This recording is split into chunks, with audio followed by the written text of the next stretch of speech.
नमस्कार विद्यार्थी मित्रांनो, मी राऊत सर. आज आपण इयत्ता 6वी सामान्य विज्ञान या पाठ्यपुस्तकातील दुसरा जे प्रकरण आहे सजीव सृष्टी याचा अभ्यास करणार आहोत. या पाठामध्ये आपण सजीवांची लक्षणं अभ्यासणार आहोत.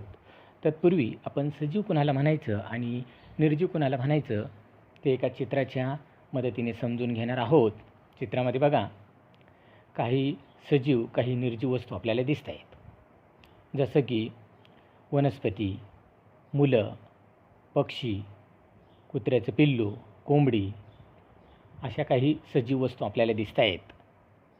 त्याचबरोबर बॉल, एक बॉक्स, घर, फॅन, लॅम्प अशा काही निर्जीव वस्तू देखील आपल्याला दिसत आहेत.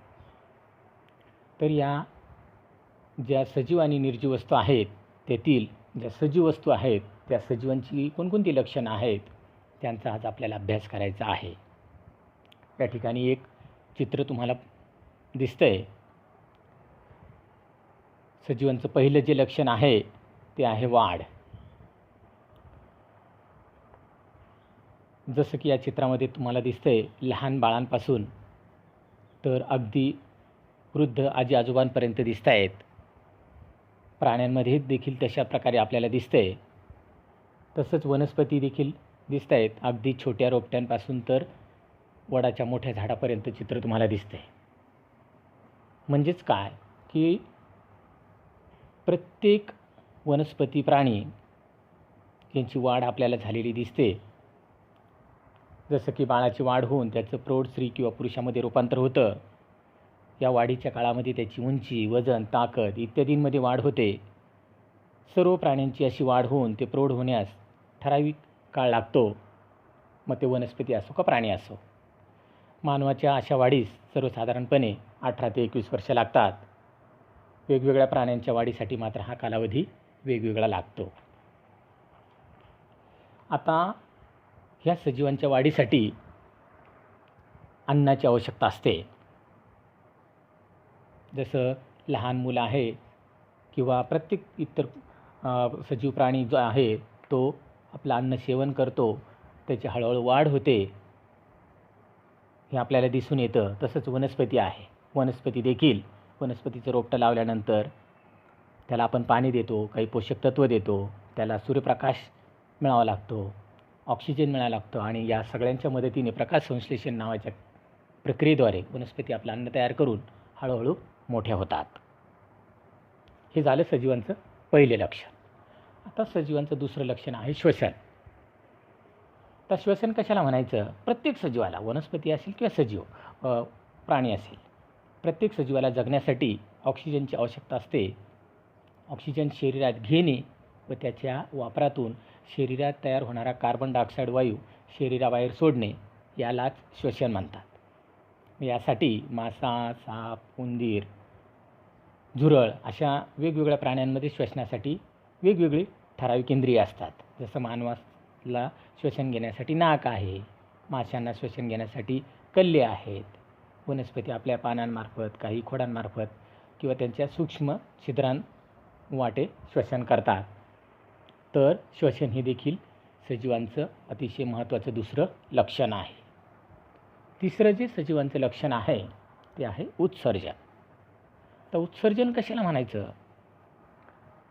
प्राण्यांच्या किंवा वनस्पतीच्या शरीरात निर्माण होणाऱ्या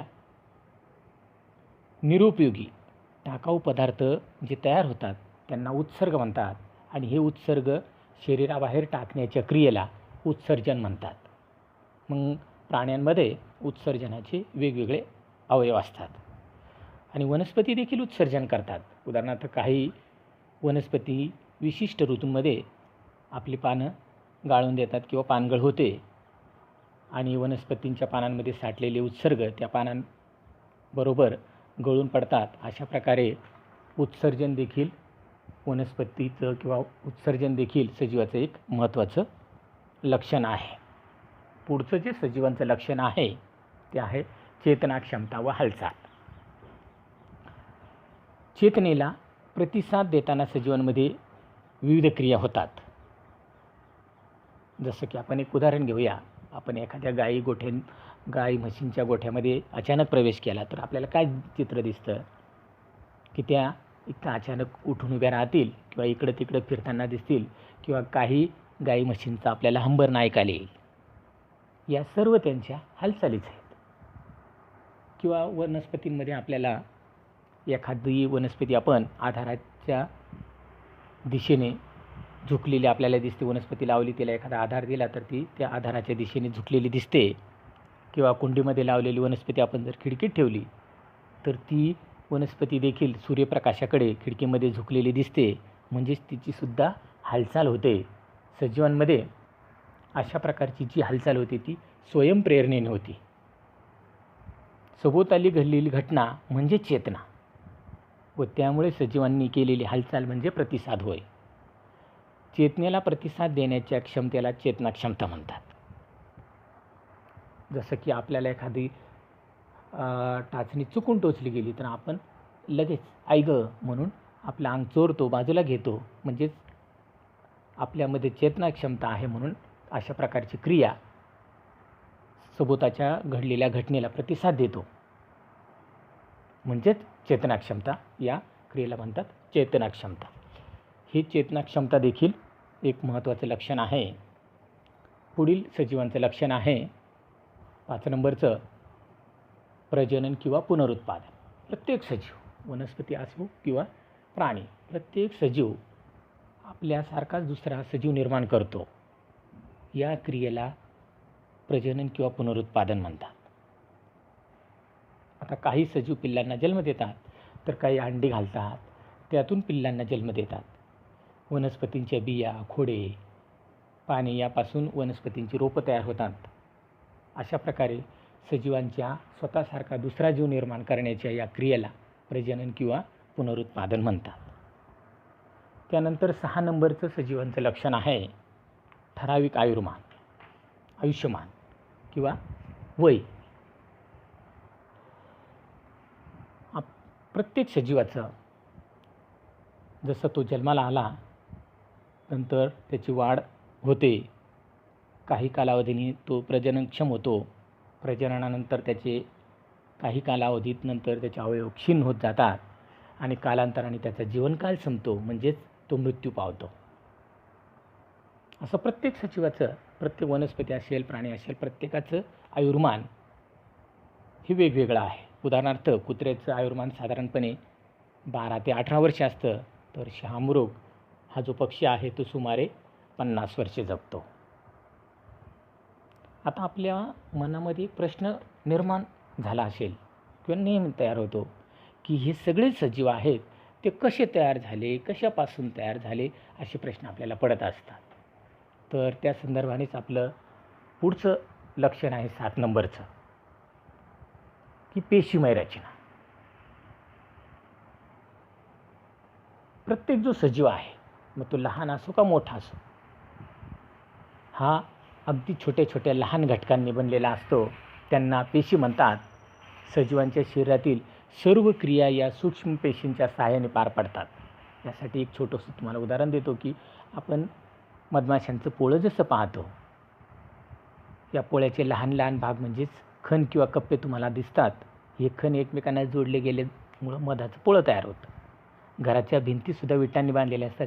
या सर्व विटा एकमेकांशी जोडल्या की भिंत तयार होते. तसं आपल्या शरीरातील ह्या वेगवेगळ्या पेशी एकत्र आल्या की त्यापासून त्या सजीवाचं शरीर किंवा तो सजीव तयार होतो. आणि या सर्व पेशींमार्फत सजीवांच्या सगळ्या क्रिया ह्या चालत असतात. ह्या पेशी अतिशय सूक्ष्म असतात.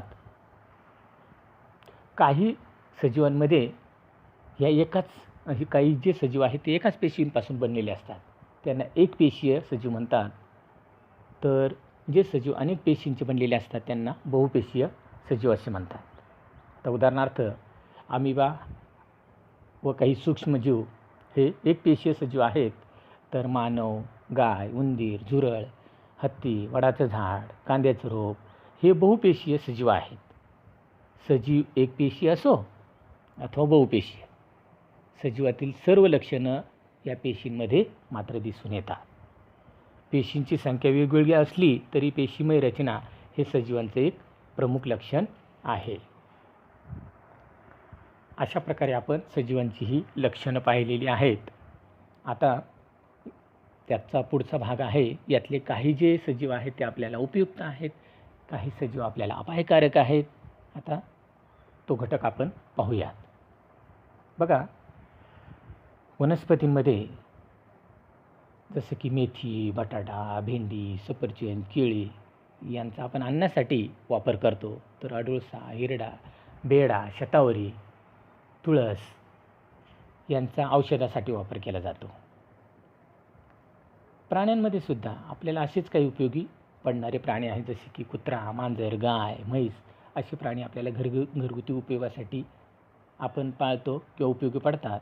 तर मासे, मेंढी, कोंबड्यांचा आपण अन्नासाठी म्हणून, तर घोडा, बैल, उंट यांचा आपण विविध व्यवसायांसाठी उपयोग करून घेतो. म्हणजे हे सगळे उपयुक्त सजीव झाले. आता दुसरा टॉपिक आहे त्यातला, तो जो आहे अपायकारक सजीव, ज्यांच्यापासून आपल्याला वनस्पतींना अपाय होतो, त्रास होतो. उदाहरणार्थ डास, माशी यांच्यामुळे रोगांचा प्रसार होतो. झुरळ, उंदीर, घुशी हे अन्नाची नासाडी करतात. उवा, गोचीड यामुळे अनेक रोग पसरतात. तर काही प्रकारच्या पाली, कोळी, साप, विंचू चावल्यास मृत्यूसुद्धा उद्भवू शकतो. जंगलातील जर समजा हत्ती एखाद्या मानवी वस्तीत घुसला तर मोठ्या प्रमाणात नासधूससुद्धा करू शकतो. प्राण्यांप्रमाणेच काही वनस्पतीसुद्धा अपायकारक आहेत, जसं की गाजर गवत, अनावश्यक तण, अमरवेल इत्यादी. किंवा अजून बघा, खाजकुयलीच्या शेंगा, आळूची पाने यांना जर आपण हात लावला तर हाताला खाज सुटते. कण्हेर, घाणेरी या वनस्पतींना उग्र वास असतो. धोत्रा ही वनस्पती विषारी आहे, म्हणजे याच्यापासून आपल्याला अपाय होतो. कवक, शेवाळ यांची पाण्यात बेसुमार वाढ झाली की पाणी दूषित होतं आणि त्यामुळे सुद्धा आजार पसरतात. आता त्या पुढचा टॉपिक आहे हिंस्र सजीव. जे सजीव जंगलात राहतात आणि इतर प्राण्यांची शिकार करतात त्यांना हिंस्र सजीव म्हणतात. उदाहरणार्थ वाघ, सिंह, लांडगे, बिबट्या असे जे काही सजीव आहेत ते जंगलतोडीमुळं मानवी वस्त्यांमध्ये शिरतात आणि मोठ्या प्रमाणात प्राण्यांचं, माणसांचे बळी घेतात. अशा प्रकारे आज आपण सजीवसृष्टी या पाठामधून सजीवांची लक्षणं अभ्यास